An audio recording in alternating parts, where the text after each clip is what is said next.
Now what is good, y'all? It is Anime K here and we are back with another video, and today we're going to be talking about Kakshie versus Obito. And I don't know how I'm going to title this video actually, but I'm just going to be talking about why I love this fight so much. And there's so much around this fight, and arguably it is one of the best fights, if not the best fight in Naruto. So, and even if you succeed and you get your revenge, what will you have then? Nothing. Emptiness. I don't really want to go over their childhood because you all know it, and you know what?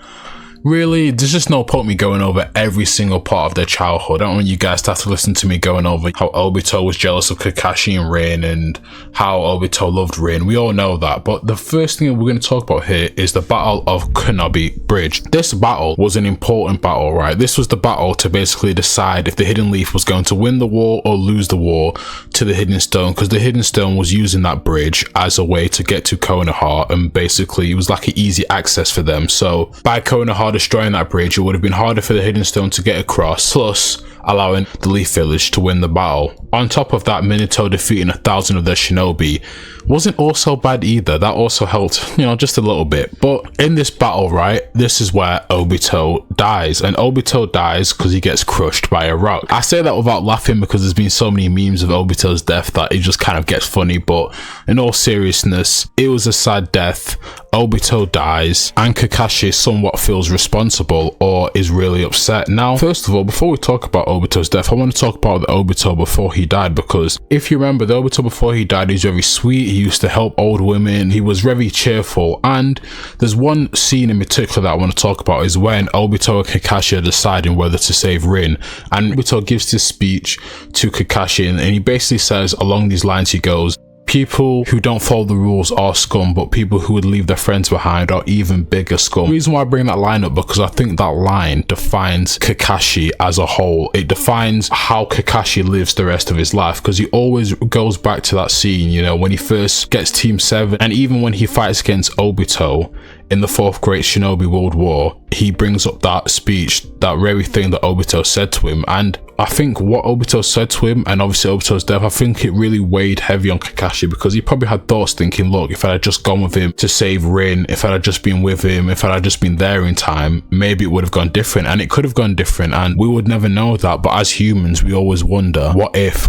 I did this? What if I made this decision? What if this happened? So I know that's why Kakshie really felt guilty about Obito's death, because he somewhat felt responsible for not going with him to save Rin. And we know that Kakshie now would have 100% have gone with him, but the Kakshie back then was a different Kakshie. And why was Kakshie like that? Was because of his dad's death. Now, if you remember, Minato tells Obito about Kakashi's dad's death, and basically they were on a mission and he chose to save his friends over completing the mission. And when they got back, basically the rest of the village hated Kakashi's dad, and he ended up taking his own life because he couldn't take everyone hated him, and he couldn't take the guilt. So that is why Kakshie was so set on following the rules to a T, because he never wanted to be like his father. But really it was just because he was hurting. So that's why Kakshie decided to make that decision. But I feel like Obito's death is what changed Kakshie as well. Now, after Obito's death, everything went bad for Kakshie.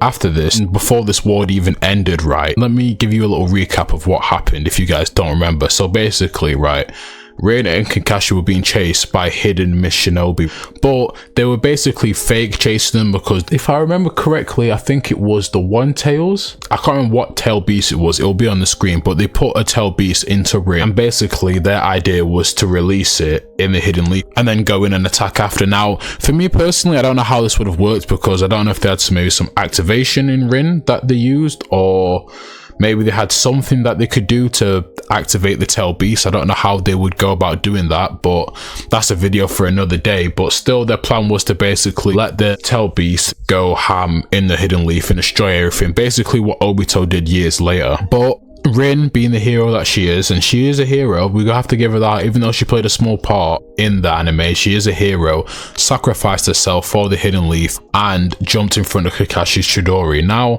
Look, as we see from the flashbacks, right, Obito seen all this, and that is what sent Obito into a rampage and sent him going crazy, and that's when he unlocked his MS, and that's when we get that crazy scene where he's just wiping out Hidden Mist Shinobi left and right, just going ham with the wood style. It's probably one of the best versions of Obito's we've seen, because who was stopping that Obito? That Obito was a menace. He had Kamui, they couldn't attack it. He was literally taking out Jonin at the age of 30. This is what sent Kakashi into more of a depression, because after this he joined the Anbu, and then we get the arc in the 4th Great Shinobi World War where they show us Kakashi in the Anbu, and we see he was really dark. He was just killing people left and right. This is literally why Kakashi's name is known so much, is precisely because of his time in the Anbu, because that's when he was just killing people left and right without hesitation at all. And then the next big event in Kakashi's life that really affects him is Minato and Kushida's death. One, why this affected him so much is because he felt somewhat responsible again for the deaths, because the Hidden Leaf didn't let any of the Genin go, and well, Kakashi by that time was a Jonin, didn't let any of them go and help Minato or Kushida. He felt guilty because he couldn't do anything, and even though it wasn't his fault, he was just following orders, it still resulted in his sensei and his sensei's wife dying, and all that can be hard on a kid. Kakashi, I think, was only maybe 14 or 13, 14, maybe 15 when this was all happening, so much had happened to him in his life up to this point. His dad's death, Obito's death, or you know, quote unquote death, Rin's death, now Minato's death. So all the important people in his life, like he says to Sasuke, are all dead, and he couldn't do nothing about it, and he couldn't help any single one of them. And what made it even worse, he was involved in Rin's death, and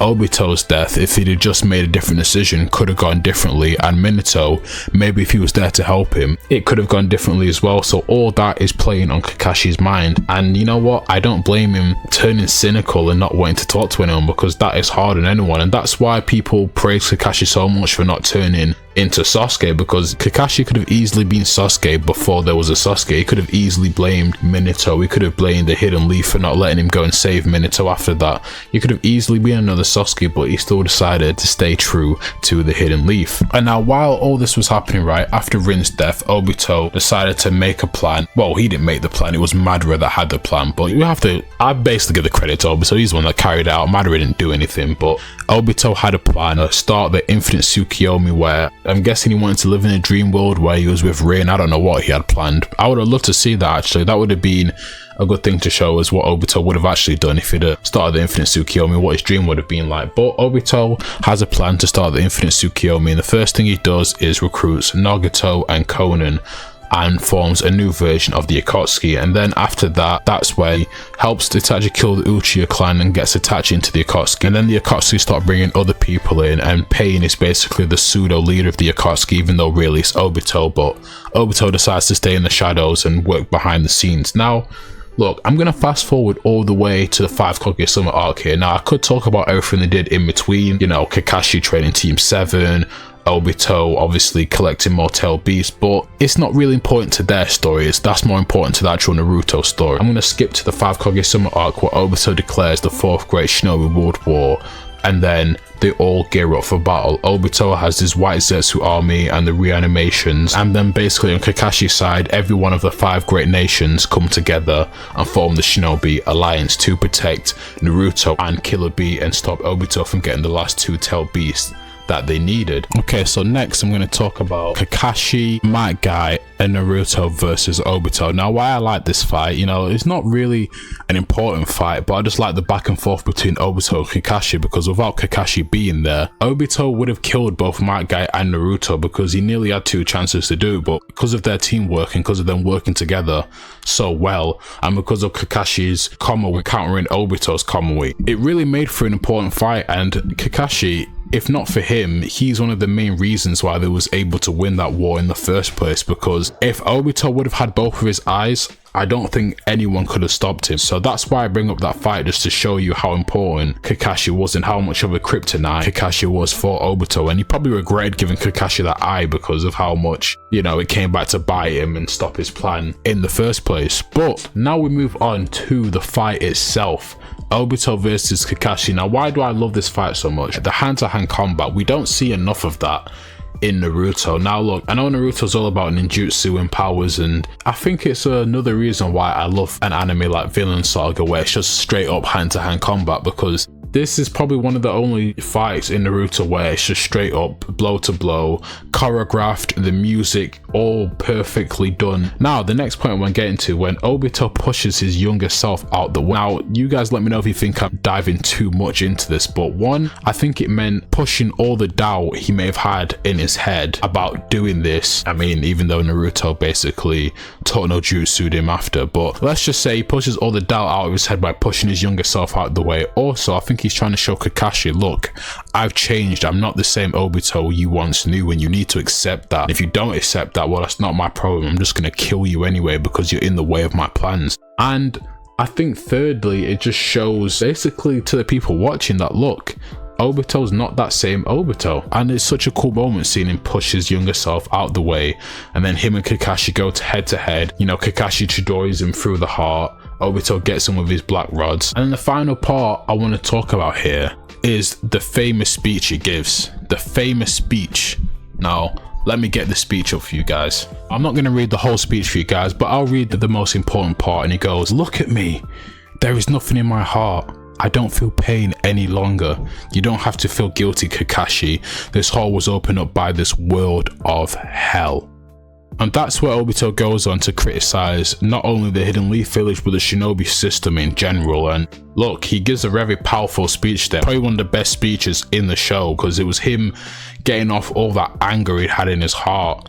You know, he was that angry and that hurt that he said he abandoned his emotions. And I think what this speech showed as well for me, what a lot of people picked up on, is a lot of people make fun of Obito saying, look, he started the war over Rin and he started over a girl, but it was bigger than that for him. It wasn't just Rin, but Rin was basically the starting point for him. After Rin's death, he just looked at the shinobi world in a different way and looked how cruel it can be. And look, Obito was responsible for so many people's deaths. The Blood Mist Village, you know, Minato and Kushida, and so many other Leaf Shinobi dying, and not to mention how much Shinobi died in the 4th Great Ninja War. He was all responsible for that. But at the end of the day, in his mind, he was fighting for peace.